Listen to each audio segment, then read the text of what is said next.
పుట్టాం, పెరిగాం, పెద్దయ్యాం, పెళ్లి చేసుకున్నాం, పిల్లల్ని కన్నాం, వాళ్ళని పెంచి పెద్ద చేశాం, సత్యం. ఇందుకేనా మనిషి జీవితం? ఇందుకేనా?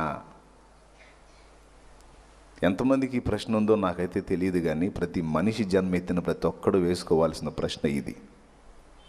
అసలు నా జన్మ వెనక నన్ను సృష్టించిన సృష్టికర్తకున్న ఉద్దేశం ఏంటి? నా జీవితం ద్వారా దేవుడు సాధించాలనుకున్నది ఏమిటి? ఏం ఆశించి నన్ను చేశాడని యథార్థంగా ఆలోచించుకునే వాళ్ళు 100లో కనీసం 10 మంది ఉంటారా అంటే అనుమానమే. ఉండరు.